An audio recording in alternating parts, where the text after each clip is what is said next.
जय हिंद साथियों स्वागत करता हूं आप सभी का अपने यूट्यूब चैनल पर। साथियों, आज इस वीडियो में हम आपके लिए इलाहाबाद हाई कोर्ट एग्जाम के लिए जीके जीएस की एक महत्वपूर्ण वीडियो लेकर आए हैं, जिसके सभी क्वेश्चन सेलेक्टेड इंपॉर्टेंट और गोल्डन क्वेश्चन होने वाले हैं, जो सीधे आपको आपकी परीक्षा में देखने को मिलेंगे। मेरे प्यारे साथियों, आज का प्रत्येक क्वेश्चन आपके लिए सिलेक्टेड होने वाला है, तो इस वीडियो को पूरा ध्यान से जरूर देखिएगा। तो बिना टाइम गवाई करते हैं वीडियो को स्टार्ट। आपका पहला क्वेश्चन है, निम्नलिखित में से शरीर का वह कौन सा आपका भाग है जो कभी विश्राम नहीं करता। तो क्वेश्चन आपसे पूछा गया है कि निम्नलिखित में से शरीर का वह कौन सा अंग है जो आपका कभी भी आपका विश्राम नहीं करता। तो पहला ही क्वेश्चन आपके लिए इंपॉर्टेंट हो जाता है, आपको इसके क्वेश्चन के बारे में पता होना चाहिए। तो वह कौन सा अंग है, तो आपको पता होना चाहिए हृदय आपके शरीर का ऐसा अंग है जो कभी भी विश्राम नहीं करता, यानी यहाँ पर चौथा विकल्प आपका करेक्ट जवाब हो जाएगा।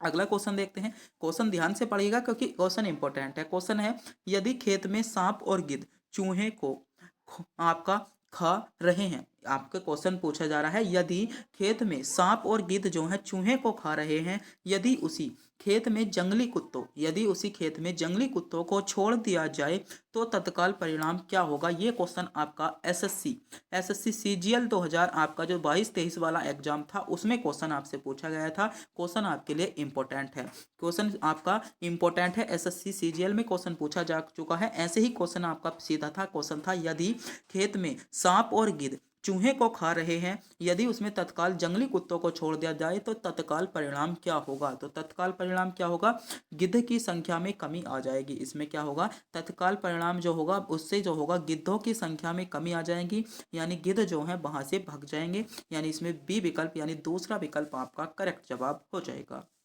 अगला क्वेश्चन देखते हैं।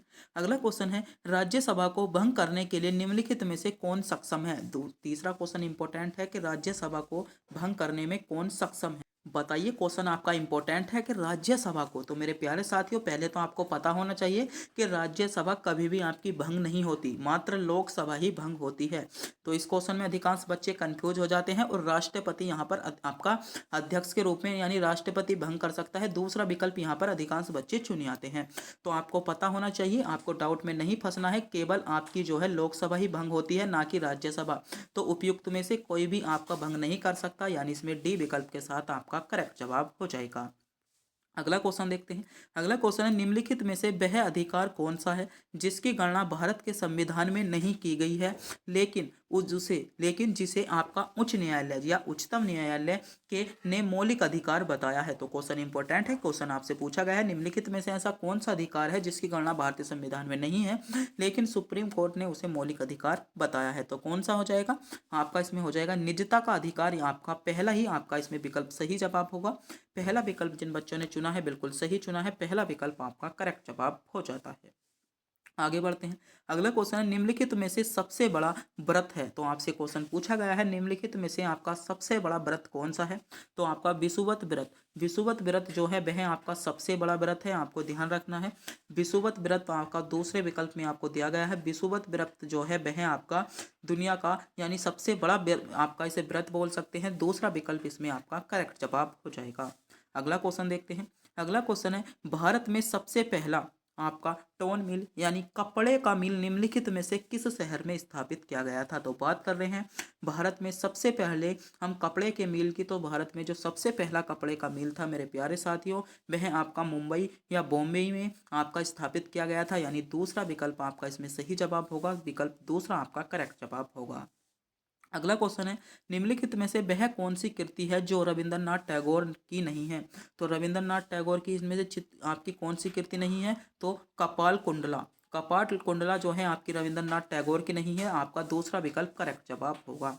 आगे बढ़ते हैं। अगला क्वेश्चन है, सामान्यतः प्रयोग किए जाने वाला मसाला लौंग या आपका लवंग प्राप्त होता है। तो ये भी क्वेश्चन इंपॉर्टेंट है, जो आपका क्वेश्चन आपसे पूछा गया, सामान्यतः जिस हम मसाले का प्रयोग करते हैं उसमें जो आपकी लौंग होती है, उसमें जो लौंग होती है वह आपकी क्या होती है। तो लौंग जो होती है आपको पता होना चाहिए, यह आपकी पुष्पकली से प्राप्त होती है, यानी पुष्पकली इसमें आपका विकल्प 4 में दिया गया है, चौथा विकल्प आपका करेक्ट जवाब होगा।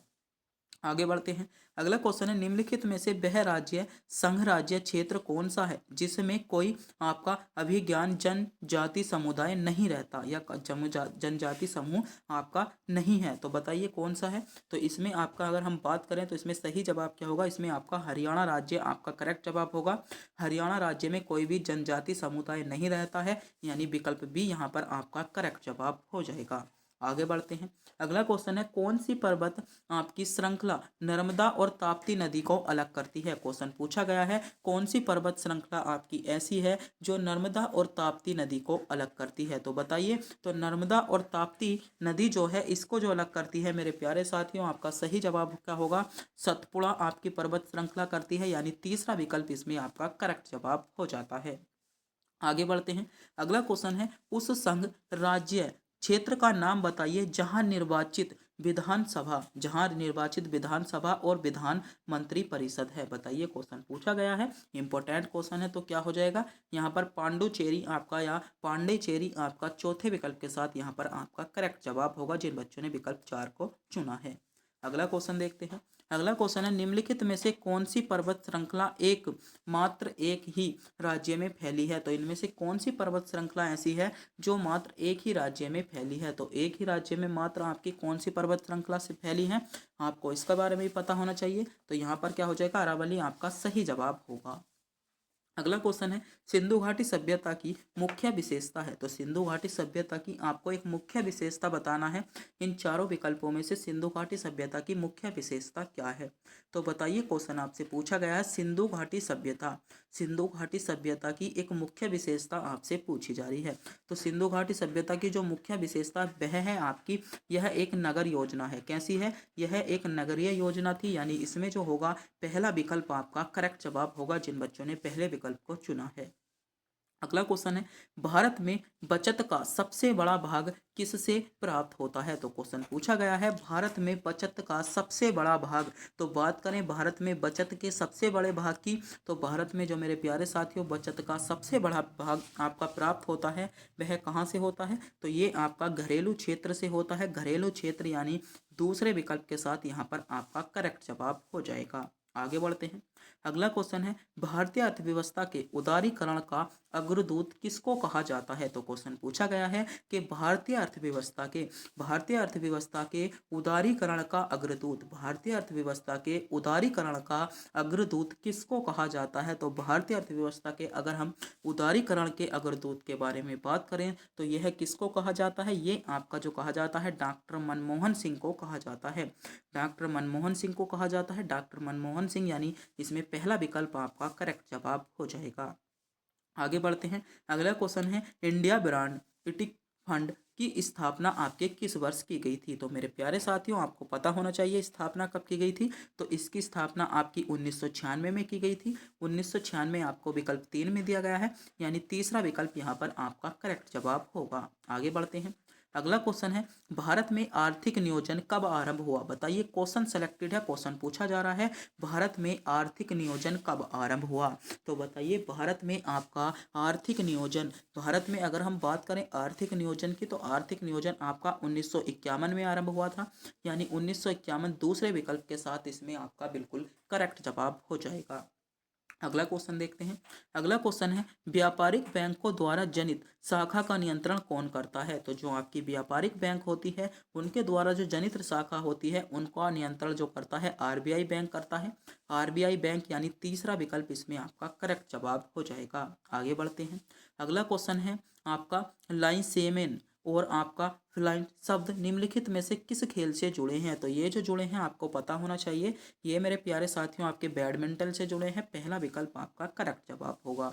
अगला क्वेश्चन है, निम्नलिखित में से कौन सम्मिलित नहीं है? बताइए, क्वेश्चन पूछा गया है निम्नलिखित में से कौन सम्मिलित नहीं है? तो इसमें जो सम्मिलित नहीं है, नेवेली जो है एल्यूमिनियम से संबंधित नहीं रखती, यानी दूसरा विकल्प यहाँ पर आपका करेक्ट जवाब होगा। अगला क्वेश्चन है, गुरु गोविंद सिंह की समाधि कहाँ बनी है? बताइए, गुरु गोविंद सिंह की, तो गुरु गोविंद सिंह की समाधि कहाँ पर बनी है? तो नांदेड़ में बनी है, यानी तीसरा विकल्प यहाँ पर आपका सही जवाब हो जाएगा। अगला क्वेश्चन है, बहुचर्चित फिल्म पिंजरा के निर्देशक कौन है? तो बहुचर्चित जो फिल्म है पिंजरा, इसके निर्देशक जो थे आपके चंद्र प्रकाश द्विवेदी थे। तीसरा विकल्प आपका सही जवाब है। आगे बढ़ते हैं। अगला क्वेश्चन है, वांद पार्टी किस देश की सक्रिय थी? तो ये जो थी आपकी इराक में थी, यानी दूसरा विकल्प आपका सही जवाब होगा। और आज की वीडियो का अंतिम क्वेश्चन आपकी स्क्रीन पर आ चुका है। क्वेश्चन है, चीन विश्व व्यापार संगठन WTO का कैवा सदस्य है? तो क्वेश्चन पूछा गया है चीन विश्व व्यापार संगठन। तो चीन जो विश्व व्यापार संगठन है वह WTO का कौन सा सदस्य है? तो ये जो है आपका 143वां सदस्य है। 143वां सदस्य आपको पहले विकल्प में दिया गया है, यानी यहाँ पर पहला विकल्प आपका करेक्ट जवाब हो जाएगा। तो आज के सभी क्वेश्चन सेलेक्टेड इंपॉर्टेंट और गोल्डन क्वेश्चन थे। वीडियो अच्छी लगी हो वीडियो को लाइक करें, चैनल पर नए हो चैनल को सब्सक्राइब करें और अपने दोस्तों के पास वीडियो को शेयर करना ना भूलें। तब तक के लिए मिलते हैं अगली वीडियो में।